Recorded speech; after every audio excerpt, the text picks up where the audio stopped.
Single mom vanished with her daughter. 5 years later, the CEO gets a call from the hospital. The night Seattle turned to glass and rain, Hannah Cole stood in front of the Medavast headquarters clutching a cardboard box of her things. The drizzle had started as she left her office, but now the sky was splitting open. Her ID badge still hung around her neck, damp and useless. Just 12 hours earlier, she'd been the youngest research assistant in the company's pharmaceutical division, a quiet woman with precise handwriting, a love for data, and a reputation for following every rule. Now she was the name in an internal email. Employee suspended pending investigation. Inside that box were fragments of 5 years, lab notes, a coffee mug that said "Science never sleeps," and a photo of her and Caleb Morgan taken during one of the company retreats. They had smiled in that photo as if their world would always stay bright. But tonight, even the memory of his smile hurt. Caleb had been the reason she believed in possibility. He was 10 years older, sharp-suited, magnetic, and impossibly confident. The CEO who actually remembered her birthday. They had kept their relationship quiet, too careful about rumors, too afraid of violating company policy. Hannah had thought it was their secret refuge. Now she wasn't even sure if it had been real. That afternoon, security escorted her out of the lab after an emergency meeting. Someone had leaked confidential data from a clinical trial, information that could affect stock prices, and the trail of emails led back to her terminal. She tried to explain, to show that she'd only reported suspicious activity, not caused it. No one listened. "It's temporary," Caleb had said over the phone, his voice flat, cautious. "You need to stay low until we clear this up." She had begged him to tell the board the truth, to stand up for her. But he hadn't. Silence was safer for him. Silence was death for her. By midnight, Hannah was sitting in her small apartment surrounded by scattered papers and unopened letters. The city outside hissed with rain. On the table lay a single envelope addressed to Caleb. Inside, her handwriting trembled across the page. "I'm leaving tomorrow. I don't blame you anymore. Maybe one day you'll understand what you chose to protect." But she didn't sign it. Her hand drifted to her stomach, an instinct now. The pregnancy test, still tucked inside her bag, had shown 2 faint lines that morning. The timing couldn't have been crueler. She thought of telling him, imagined the conversation, his sharp inhale, the tension between his duty and his heart, but then remembered the boardroom where he'd sat silent as others accused her. He hadn't even looked her in the eye. How could she trust a man who couldn't speak for her when the world turned against her? At 3 a.m., she packed what she could into one suitcase and slid the photo of them into a notebook. Her lease ended in 2 weeks. The apartment smelled of damp carpet and old coffee. She unplugged the phone before it could ring again. The bus station was 6 blocks away. Every step echoed like the end of something she once believed would last. The city looked different through rain. Neon lights bled into puddles, and the reflection of her own face stared back from the wet sidewalk, a woman she hardly recognized. She reached the terminal, bought a one-way ticket to Oregon, and found a seat by the window. Her coat was soaked through, her breath fogging the glass. Outside, the rain traced crooked paths down the window like veins. A little girl nearby was asleep against her mother's shoulder, small fingers curled around a stuffed rabbit. Hannah stared for too long, until the mother caught her gaze and smiled faintly. Hannah smiled back, though her throat ached. She pressed a hand over her stomach, feeling nothing yet, just the faint hum of fear and determination. When the driver closed the doors, the sound was final. The bus pulled away from the station, and the city lights blurred into streaks of gold. Hannah whispered to the window, to the future forming quietly inside her. If he doesn't believe in me, I'll still believe in you. Her voice cracked, but the words stayed. As the miles slipped by, Seattle vanished into the mist. She didn't look back. She couldn't. Behind her lay scandal, betrayal, and the man who had once sworn he'd always protect her. Ahead was a place she'd never seen, and a life she'd have to build alone. Rain beat against the window for hours, steady and relentless, until dawn bled through the clouds. Hannah watched the horizon lighten over the mountains and made herself a promise. Her child would never grow up under someone's silence. When the bus stopped for coffee at a roadside diner, she stepped out, the cold air biting her cheeks.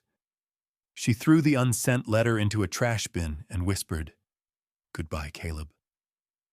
Then she touched her belly once more and added softly, "You'll never have to know this part." As she boarded again, the first sunlight broke through the rain, a fragile, silvery line across the sky. Hannah took it as a sign, a promise whispered by the world itself. The storm would end, just not yet. 5 years later, the rain in Port Haven fell softer than in Seattle. It didn't slice through the air or drum against windows. It whispered, threading gently through pine trees and rooftops. On most mornings, Hannah Reyes, once Hannah Cole, rose before sunrise to make breakfast for her daughter.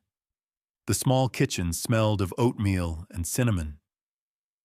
5-year-old Eli sat at the table, still in her pajamas, coloring seashells on a piece of paper. "You forgot this one," Eli said, pointing to a blank shell.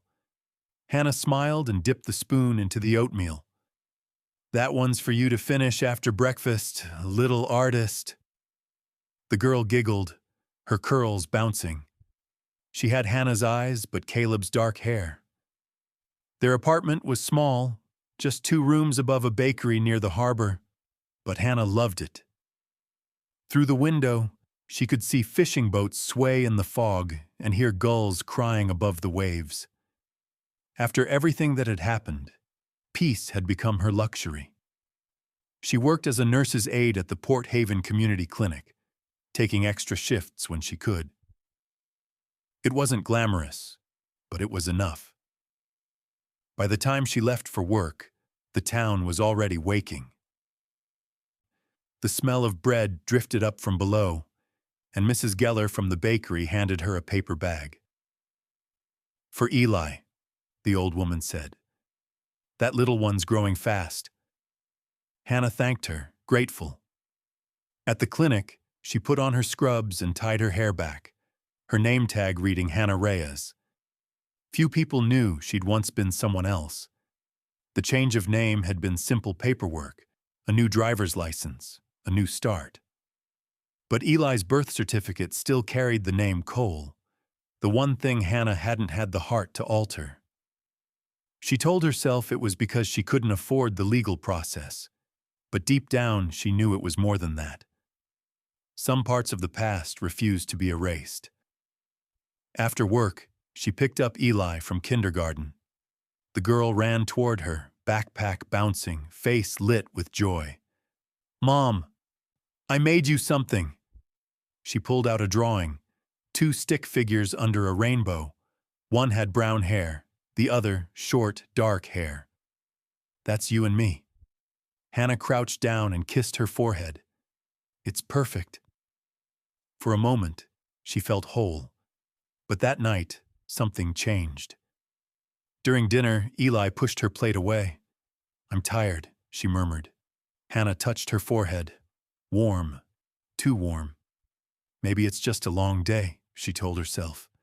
Yet by midnight, the child was breathing shallowly, her small body trembling with fever. Hannah wrapped her in a blanket and drove through the rain to the clinic. The roads shimmered with water. Inside, under fluorescent lights, the local doctor frowned over Eli's chart. "Her heartbeat's irregular. I want you to take her to Seattle Mercy Hospital, he said gently. They have a pediatric cardiac unit.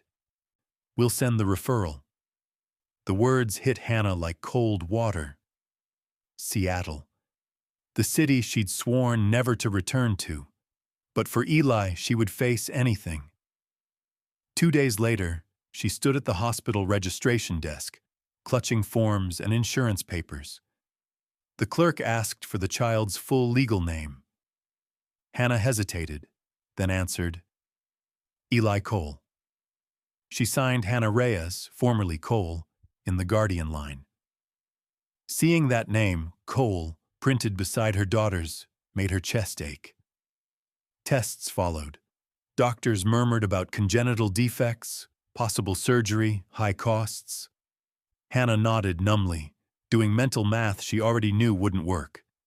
Her modest salary, her savings, it was nothing compared to what Eli needed.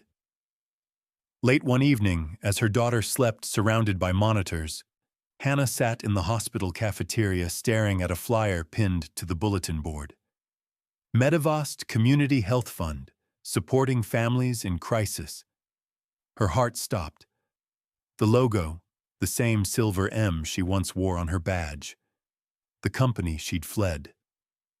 For a long minute she stared at it, her coffee untouched. She could apply under her new name.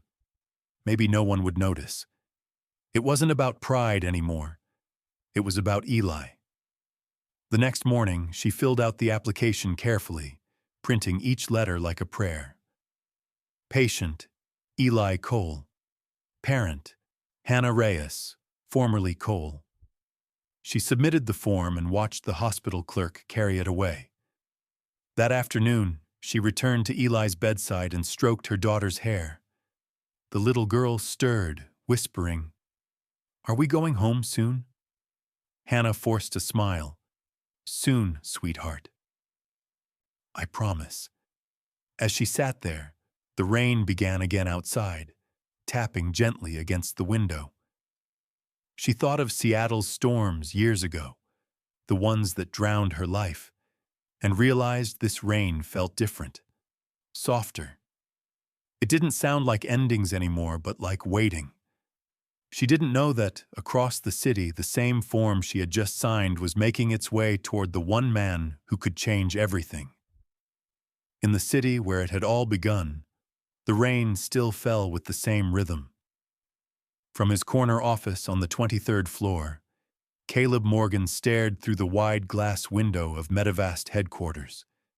Below him, the lights of downtown Seattle reflected off the wet pavement. He had built his empire on precision, control, and logic.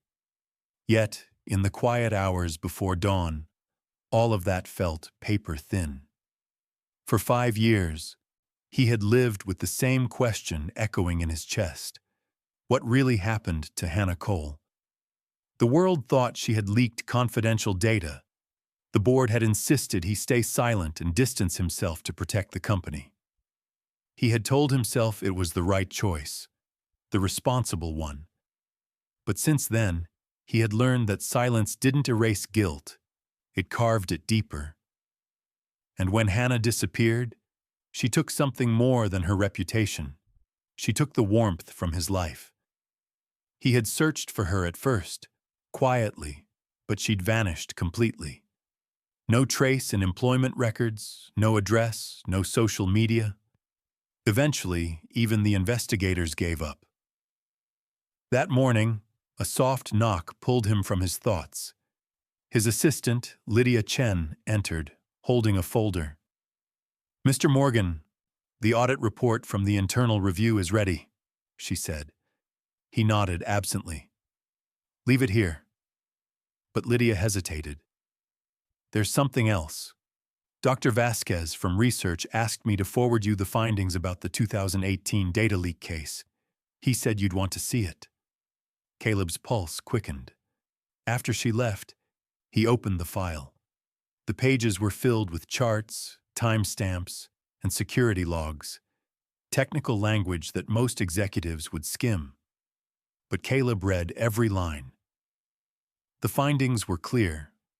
The breach 5 years ago hadn't come from Hannah's account.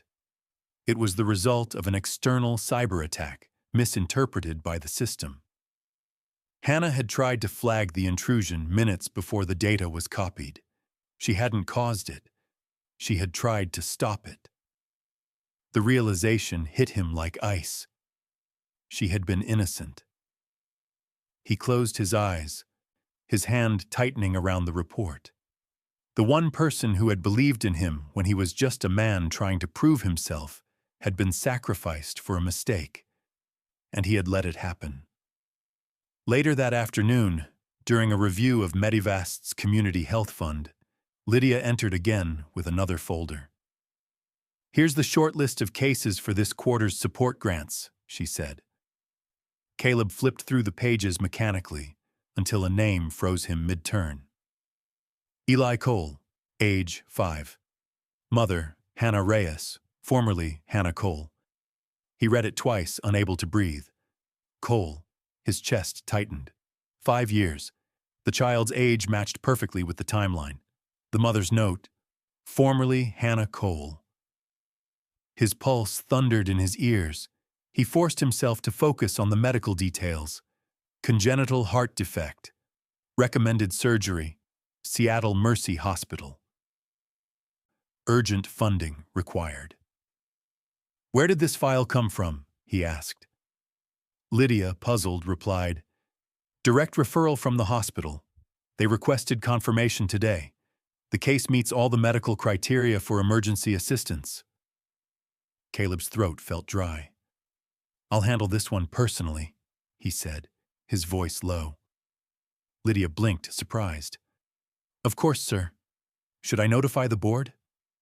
"No," he interrupted. "This stays between us." The moment she left, Caleb leaned back in his chair, the document trembling in his hands. The air in the office felt thinner, the rain heavier. Could it be her? Had she really stayed in Seattle all these years under another name? Or had she moved on, rebuilt a life where he was nothing but a shadow? The name Eli Cole echoed in his head. Cole. She hadn't even changed the child's last name completely. Was it coincidence or something else? His phone buzzed. The hospital's number flashed on the screen. "Mr. Morgan, this is Dr. Rivera from Seattle Mercy. I'm calling regarding the application for the patient Eli Cole," the voice said. Caleb gripped the phone. "Yes, I'm reviewing it now. The mother indicated she once worked for your company. We're finalizing approvals, but the procedure is costly. The child's condition is critical. We need confirmation from your fund tonight." He stared out the window again, the same skyline where he'd last seen Hannah standing in the rain. "Approve it," he said firmly. "Full coverage." "Understood," the doctor replied. "Would you like to remain anonymous, Mr. Morgan?" Caleb paused. "Yes, completely anonymous." After hanging up, he stood motionless for several minutes. Then he opened his calendar and cleared his next day's meetings. "Book me on the first flight to Seattle Mercy tomorrow," he told Lydia. She frowned. "Is something wrong, sir?" Caleb looked at her, his eyes distant. "Just something I should have done 5 years ago." That night he didn't sleep. He reread Hannah's old messages, still stored in a private folder on his phone. Simple words about late-night coffee, her dream of becoming a full researcher, her laughter caught between sentences. She had trusted him with her future, and he had destroyed it. When dawn came, he stood before the mirror, buttoning his shirt. For the first time in years, he looked older, more human. The rain outside had softened to a steady drizzle. He picked up the folder marked Eli Cole, slipped it into his briefcase, and whispered to the empty room, "I'm coming, Hannah." He didn't yet know what he would say when he saw her, or if she would even let him near. but the thought of a child's heartbeat fading somewhere in a hospital room gave him no choice. He had lost Hannah once through silence. This time, he wouldn't be silent.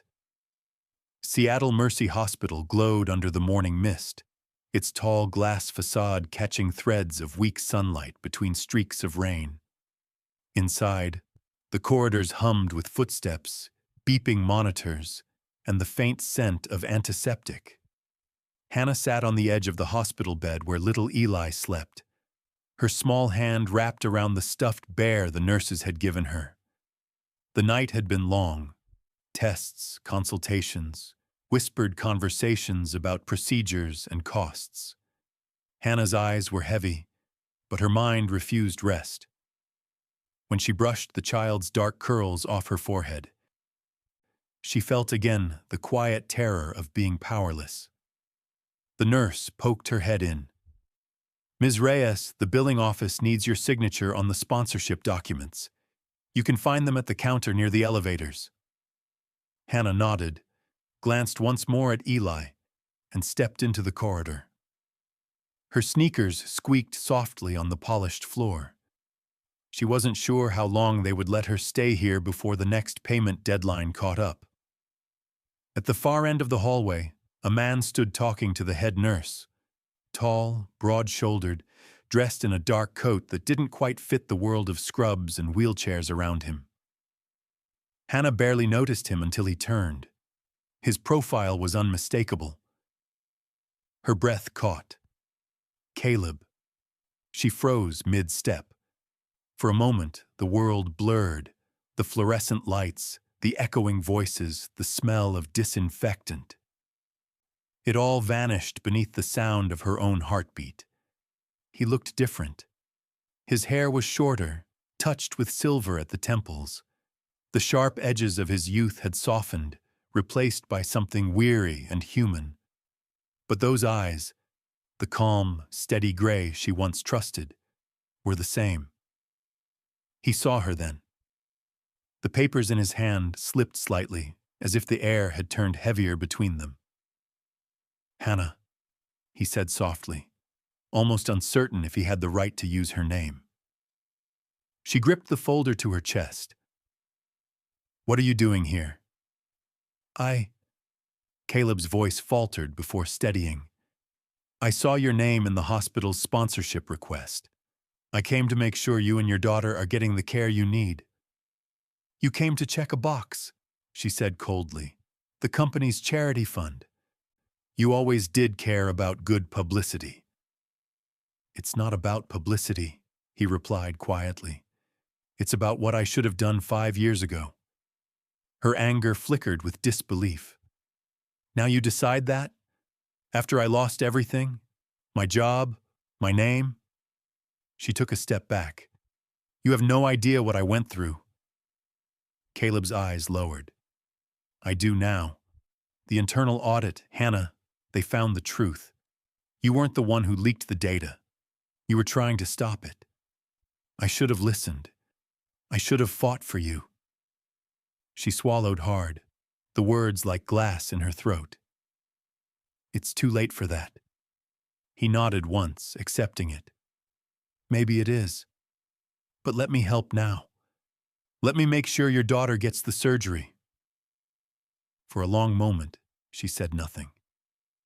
Behind them, a gurney rattled by, nurses murmuring instructions. Hannah folded her arms, trying to steady the trembling in her hands. "If you want to donate, do it anonymously. I don't want your name on anything that touches her life."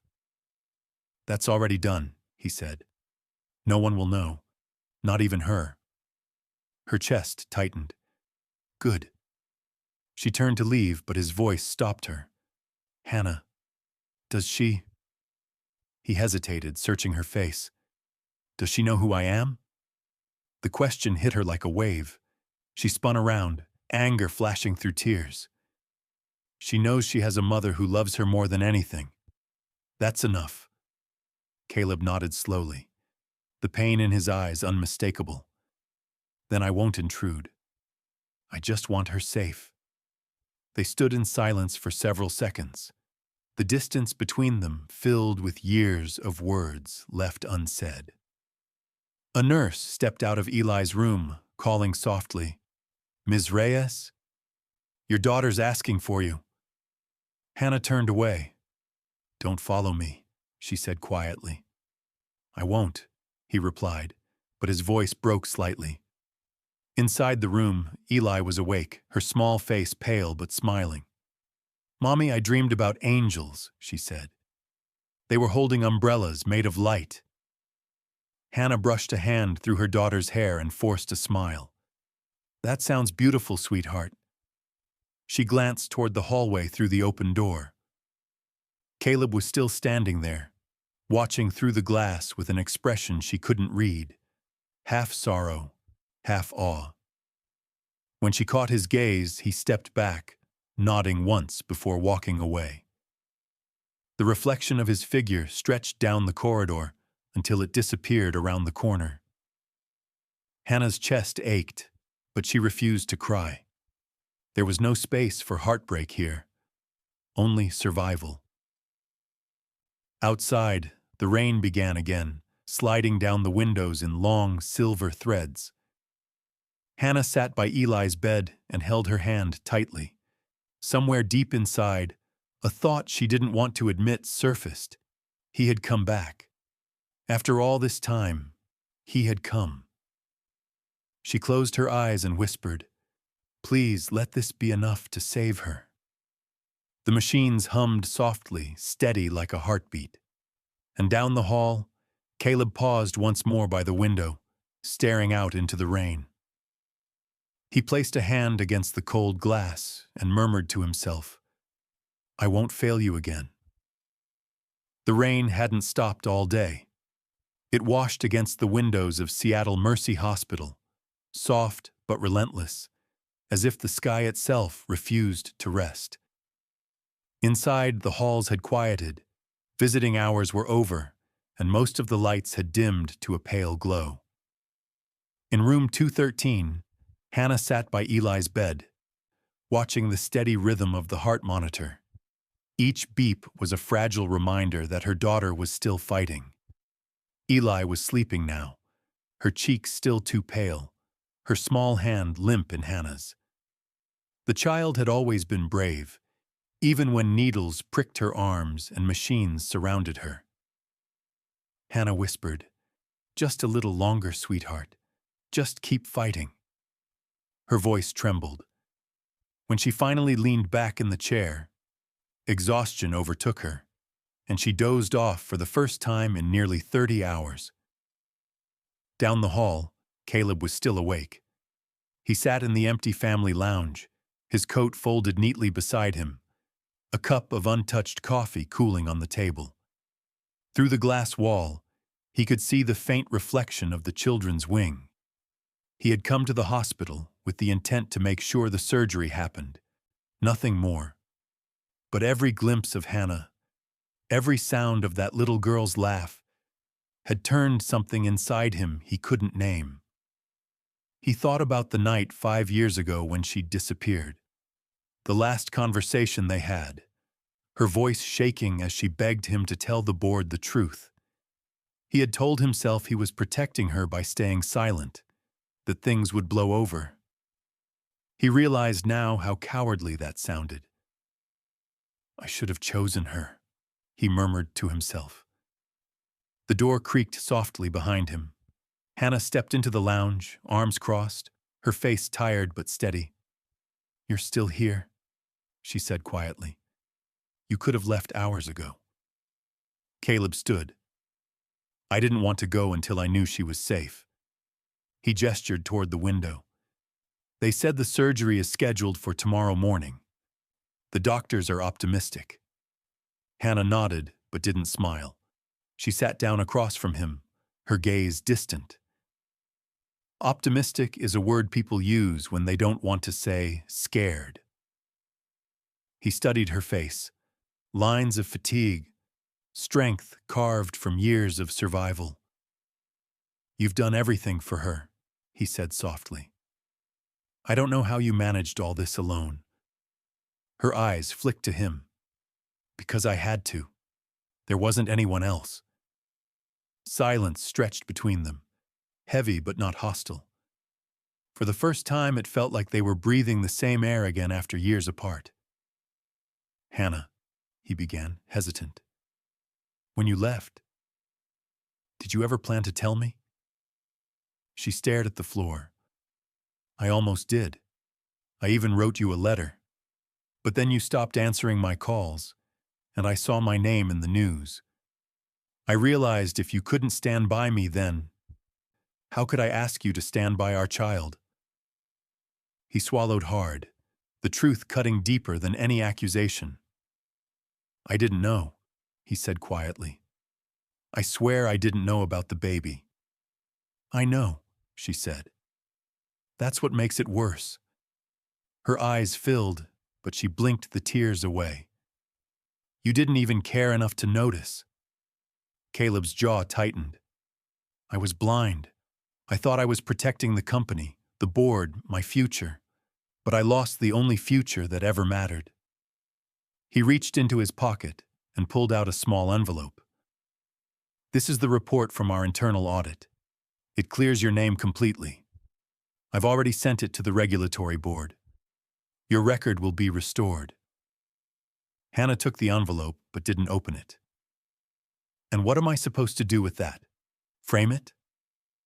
Use it as proof to my daughter that her mother wasn't a liar? No, he said quietly. You use it to start over, on your terms this time. Her hand trembled. For years she had carried the weight of being the woman who walked away, the one people whispered about. Now, in one small gesture, he had undone that shadow. Yet instead of relief, she felt only exhaustion. They sat in silence again, listening to the rain beat softly against the windows. The world outside seemed blurred, softened by the storm. Why are you really here, Caleb? She asked finally. Is it guilt? He looked straight at her. It's regret. It's knowing that silence cost me everything. And maybe I'm hoping it's not too late to be someone better. For her, if not for you. The clock ticked. In the distance, a child cried, and the sound echoed faintly down the hall. When Hannah stood to leave, she paused at the door. You can stay, she said, without turning around. Eli would like that. Just don't make promises you can't keep. He nodded. I won't. Back in room 213, Hannah brushed the hair from her daughter's forehead and glanced toward the window. Caleb stood outside, watching quietly through the glass, his expression unreadable but steady. Hannah looked at him for a long moment, then turned back to Eli and whispered, Maybe people can change. The lights dimmed for the night shift. Outside, the rain began to ease, tapering into silence. And somewhere between the ticking monitors and the hum of the machines, both Hannah and Caleb felt something shift, a fragile truce forming in the space where pain used to live. Tomorrow would bring surgery, fear, and maybe answers. But for tonight, they allowed the silence to hold them, not as punishment, but as the beginning of something almost like peace. The morning of the surgery arrived gray and cold, the kind of morning when the sky seemed too heavy to lift. Hannah hadn't slept. She sat in the waiting area of Seattle Mercy Hospital, her hands wrapped around a cup of untouched coffee. Through the glass wall, she could see the doors to the operating wing where Eli had been taken just moments ago. The nurse had promised to send updates every hour, but time already felt frozen. Caleb sat a few chairs away, his posture still but tense, his fingers tapping his knee unconsciously. He had been there since dawn, offering quiet help without pushing. Every so often, he would glance toward Hannah, searching for a way to speak that wouldn't break what fragile peace existed between them. Would you like some water? He asked softly. She shook her head. I'm fine. Her voice was low, distant. She wasn't fine. He could see that, but he didn't press. Instead, he stood and walked to the nurse's station, signing a few papers before returning. When he sat down again, he handed her a folded document. The hospital needed a confirmed blood donor, he said. I volunteered for preliminary testing yesterday, just in case. Hannah frowned, confused. Why would you? But her question was interrupted by a nurse rushing toward them. Ms. Reyes, Mr. Morgan, she said quickly. The surgical team needs you both in the lab right now. There's an issue with compatible blood supply. The world blurred for a second as they followed the nurse through narrow corridors to the testing room. Hannah's heart pounded. Caleb walked beside her, his pace matching hers even when she stumbled. In the sterile room, Dr. Rivera greeted them with a calm but serious expression. Eli's losing more blood than expected, she explained.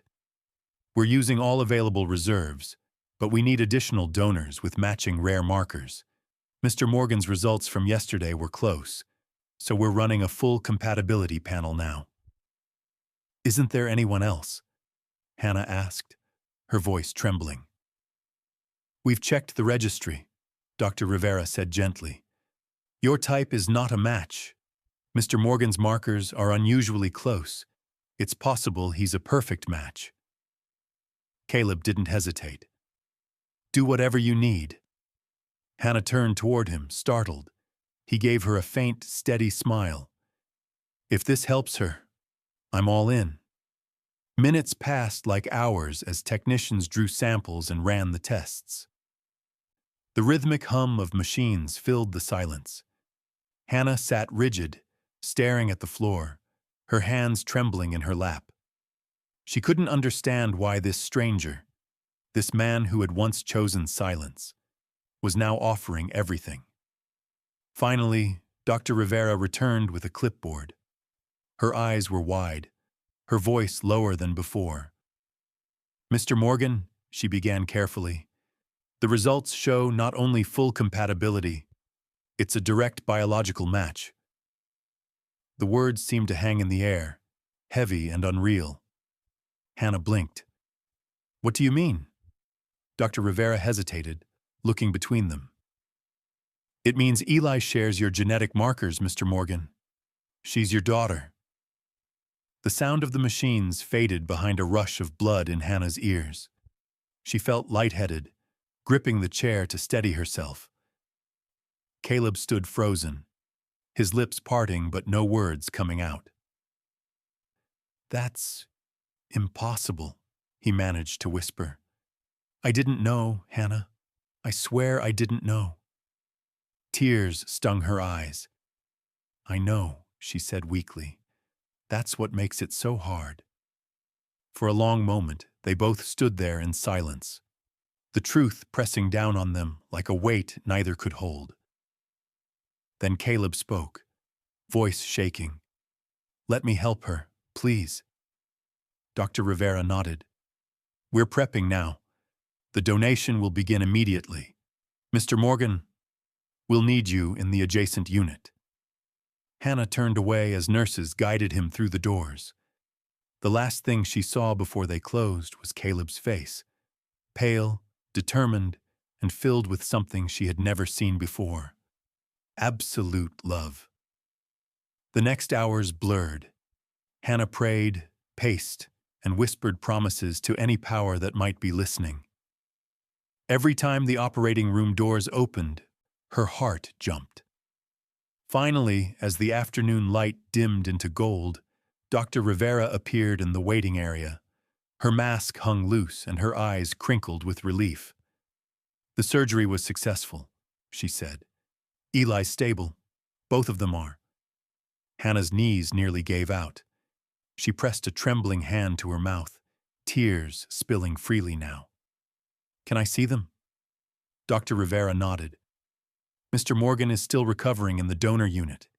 He insisted we tell you first. In the recovery room, Eli lay pale but peaceful, her chest rising and falling evenly. Beside her bed sat the same stuffed bear, a ribbon of IV tubes hanging nearby. Hannah brushed a curl from her daughter's forehead. "You did it, my brave girl," she whispered. Across the hall, she found Caleb half awake, hooked up to his own IV. When he saw her, he smiled faintly. "Is she okay?" "She's stable," Hannah said softly. "You saved her." He closed his eyes, tears slipping from the corners. "I missed her whole life," he murmured. "But maybe I was meant to find her like this." Hannah stood there for a long time, watching him breathe. The man she once hated for his silence had given his blood to save their child. And in that sterile, white hospital room, something inside her began to shift. Not forgiveness, not yet, but the first fragile thread of it.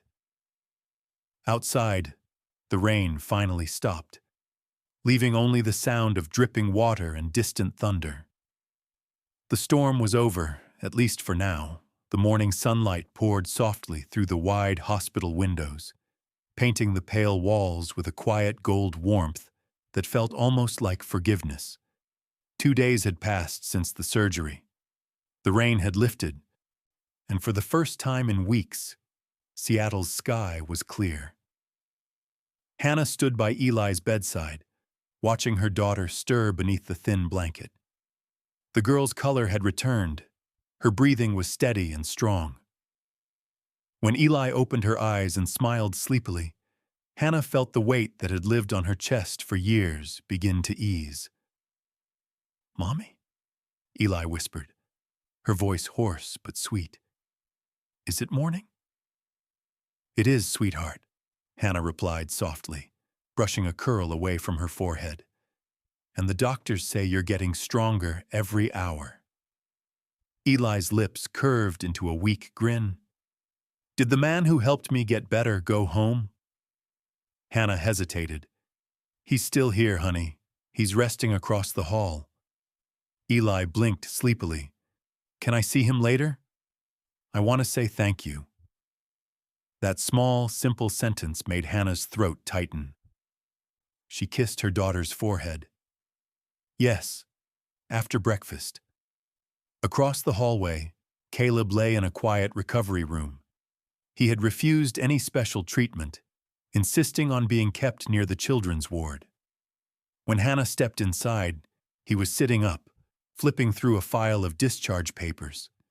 He looked pale but alert. The fatigue in his face softened by something new: peace. "You're supposed to rest," she said gently. He looked up and smiled faintly. "I will, once I know she's truly okay." "She's asking for you," Hannah said. "She wants to thank you." His eyes brightened at that. He closed the folder and slowly stood, his movements careful. "Then I'd better not keep her waiting." Together they walked back to Eli's room. The child's eyes widened when Caleb entered. "Hi," she said shyly. "You're the man who helped the doctors, right?" Caleb nodded, his voice soft. "I guess I am. How are you feeling, brave one?"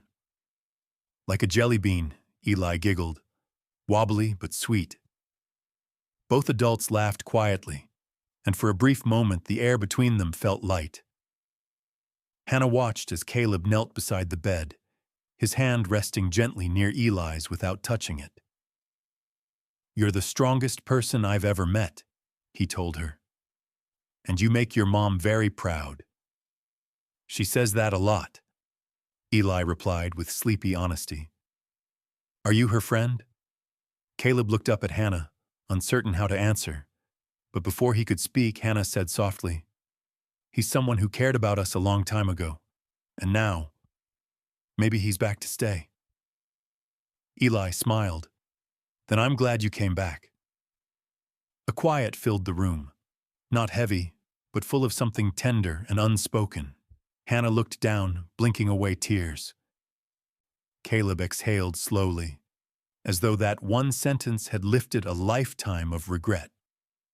Later that afternoon, after Eli drifted into another nap, Hannah and Caleb walked outside together for the first time. The hospital garden was small but bright, dotted with benches and young maple trees that shimmered under the sunlight. The air smelled of damp earth and hope. "She's going to recover fully," Hannah said. "Dr. Rivera said her test results are remarkable. They think she'll live a normal life." Caleb smiled, the relief visible in every line of his face. "She deserves nothing less." He hesitated before speaking again. "Hannah, I've been offered a position here in Seattle, a medical research partnership. It would mean staying close, working on pediatric drug trials. But I won't take it unless you think it's okay." Hannah looked at him, startled. "You'd give up everything in New York?" "I already did," he said simply. "I just didn't realize it until now. My world doesn't make sense without her, or without you." The sincerity in his tone broke through the last wall Hannah had been holding. She looked away, her voice barely above a whisper. "I don't know what we are, Caleb. I don't even know how to start forgiving you." "You don't have to," he said gently. "Just let me be here, for both of you." They walked in silence, their steps slow on the garden path. The sound of wind through the trees filled the spaces between words. Hannah stopped near a small stone bench where a plaque read, "Hope lives where healing begins." She sat down and looked toward the hospital windows where Eli's room faced the sun. "Maybe it's not about forgiving," she said after a while. "Maybe it's just about opening the door again." Caleb nodded, eyes glistening. "Then I'll be on the other side, waiting." A week later, when Eli was discharged, the three of them walked out of the hospital together. Hannah carried a small bag of medication, and Eli clutched a paper crane one of the nurses had made for her. Caleb walked beside them, careful not to intrude but close enough that his shadow fell beside theirs. At the parking lot, Eli stopped suddenly and pointed toward the horizon.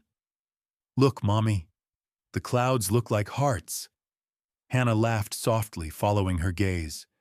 "You're right, baby. Maybe that's a sign." Caleb smiled.